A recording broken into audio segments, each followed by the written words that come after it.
আজকের যাত্রাটি শুরু হয়েছিল গাজীপুর বাইপাস থেকে। চারপাশে শহরের ব্যস্ততা, কোলাহল আর ভ্রমণের এক অদ্ভুত উত্তেজনা। আমাদের আজকের যাত্রা সেই উত্তেজনারই গল্প। যাত্রা শুরু এক নতুন অনুপ্রেরণার খোঁজে।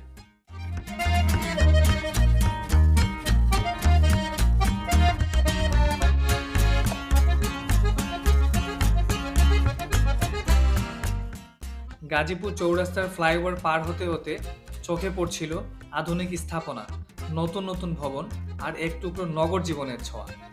এই শহরটা যেন প্রতিদিনই একটু একটু করে বদলে যাচ্ছে, আর আমরা সেই পরিবর্তনের সাক্ষী হয়ে এগিয়ে চলেছি জয়দেবপুর রাজবাড়ী মাঠের দিকে। আর ঠিক কিছুক্ষণের মধ্যেই পৌঁছে যাই আমাদের আজকের গন্তব্যে, বিসিক উদ্যোক্তা মেলা 2025। মেলায় ঢোকার আগেই চোখে পড়ে রাস্তার দুপাশে ভ্রাম্যমান দোকান, ফুচকা আর চটপটির ঘ্রাণে ভরা পরিবেশ। এক কথায় উৎসবের আবহ।